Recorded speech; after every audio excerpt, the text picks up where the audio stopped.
So, hi, so we finally made it. We're finally out on the water. The sun is shining Friday afternoon. It's absolutely gorgeous out here. We're out here on the 821. This is obviously the twin 250. So we're just out to just give its initial shakedown and just see how those engines perform. Just before we do that, we're just going to take you through some of the features. Obviously, as we can see here, we've got the tube on now, and it's got this lovely kind of carbon effect that we do. This is called, I believe this is military grey, isn't it? Mill grey carbon, yeah. Mill grey carbon, lovely. And as you can see, where we talk about quality and we talk about detail on primes, you can see here, you know, we run this kind of like bolt rope here, just so you know, like it makes everything finish really, really nice. No seams. Yeah, no seams on the tube. I think that's always makes the tube look so clean, doesn't it, Ross? And we always talk, and one of the big things on our boats is boarding. Yeah. Obviously getting in and out. And you can see here, obviously this will all be upholstered. This boat's mid-build, but what you get here is you get this upholstery. It flips back and effectively, you know, gives you a really nice kind of boarding out. Really lovely pop-up cleat system. This is a drainable anchor locker, and you can see the console seat. We've got that on here, and again, all of the fittings, you know, true marine grade stainless steel. So really, really lovely stuff. Yeah. Should we go through to the? Yeah, let's take to the cockpit area. So what's changed on the boat since the last video? I don't think we had the Scott seats in.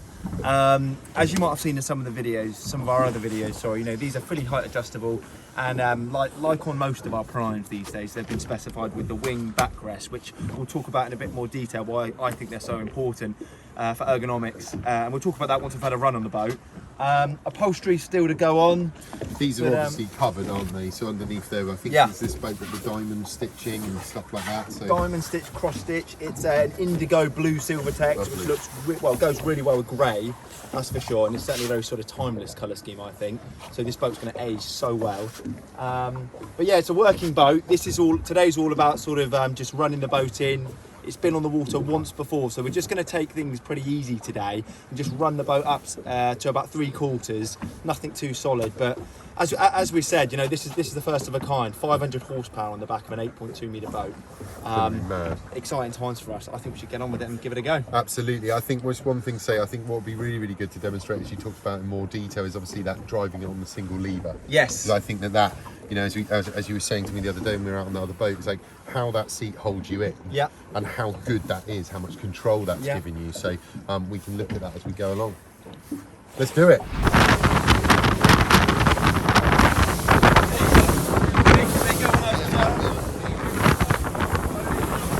Okay guys, so we're just outside the speed zone. It's absolutely stunning out here, I've got to say. Summer is coming.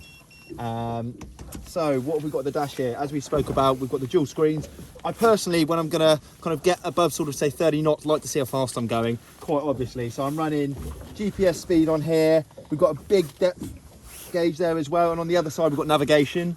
That's what we spoke about in the first episode as well, didn't we? There, like how this resembles exactly these now, so we've got that really, really clear view, and I think it sets up so well because obviously I can see the charts, or whoever you're boating with can see the charts, and then you've got really clear where your trim is, which obviously the rougher it gets, then you know, and the speeds you want to go to, you're going to start to use that more. And then as Ross was saying, just really, really clearly in front of him, he can see what he needs to see. So I just think that just works. Such a driver's dash, basically, isn't it? Which I think that's really how this boat's designed, isn't it? Totally. With these Scots, and you know, you spoke about before in one of the other episodes, just how good these wingbacks are. So good. Yeah, it's really, really slick. So yeah, so what we're going to do now then is, you know, just bring it up. I think we're just going to bring it up like 1,000 revs at the time. We don't want to load the engine, you know, being new and stuff, and just see how it feels, and just check it for sort of stability and all of that sort of stuff. So yeah, so should we do it? Yeah, absolutely. Let's. So we've got the start buttons on here, which I absolutely love. We're going to go port, starboard. We're ready to rock and roll. We've got the new Yamaha rigging, twin 250s on the back. Let's go. Again? One thing I'm going to crack straight on with, as we are going to get on the plane and crack on a little bit. We've got the single lever button there, which we spoke about.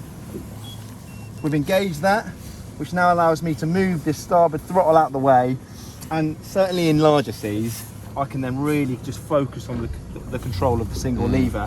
In big seas, rather than just kind of holding my arm up here, I do like to plant the palm of my hand on here. So now, like on a single outboard engine, I can focus on that throttle and really sort of harness the power of these bigger outboards. But we're underway, we're now at 5-6 knots. Let's just slowly get on the plane and see how we go, really. 2 bars of trim. Nice.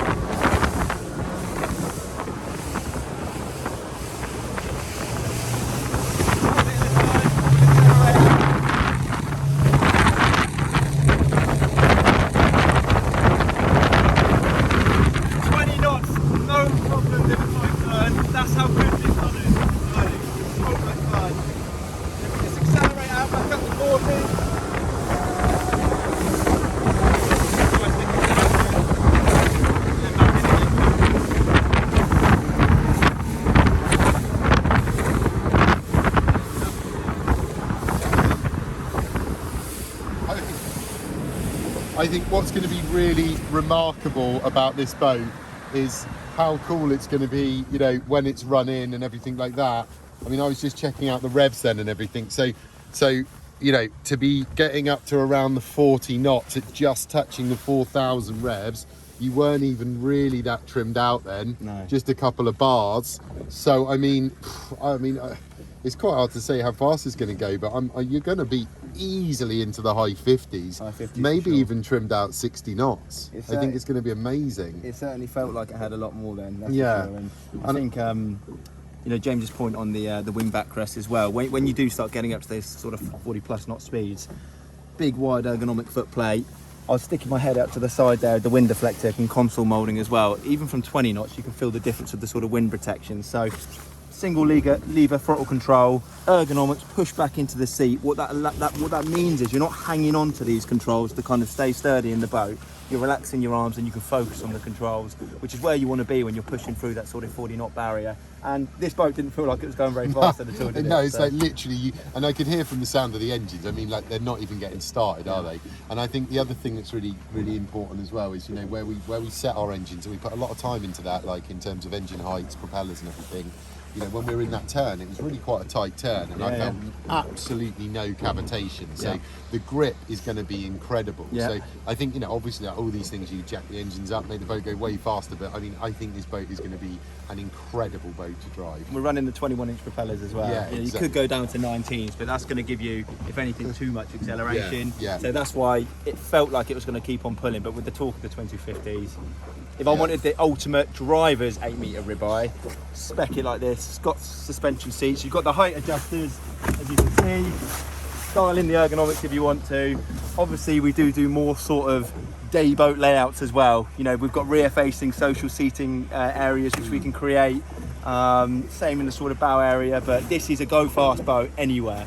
Yeah, and as we always say, don't we? Like, you know, we always want to reinforce that. I think the key factor, one of the key factors, certainly when you're buying a boat, is you have to go on it. Before you buy, because we spend so much time dialing in how they run, and you know, when you want to get out there and explore, one of the most important things is how safe the boat feels and how capable it is. And I think so much time is actually spent, especially nowadays with all the features that are on these boats. It's always about features, but actually, you know, 80% of the enjoyment on a boat is how it runs. And you know, that's what we always say to people. It doesn't matter what boat you buy. I think, you know, spend the time, come and meet the people that are building it, and actually get out on the water with it. That's the point. You know, everyone at Ribeye will endorse what I'm about to say. We are absolutely confident that if we build you something like a Prime in Dartmouth, it'll exceed your expectations way after the time of your first handover. Because quite often, the more you use a boat, you'll suddenly kind of get to know it, get to know the market, get to know other boats and the differences. This boat will exceed your expectations. I really mean that. I mean, I pretty much feel I can guarantee you will not find a better handling 8.5 metre boat. You won't. So yeah, please come down and see us, or get in touch if you want any details on any of our boats, any of our Prime range, or any of our other boats. And if you're boating in the Solent this summer, keep your eyes peeled, because you might see this one blasting around, probably near 60 knots.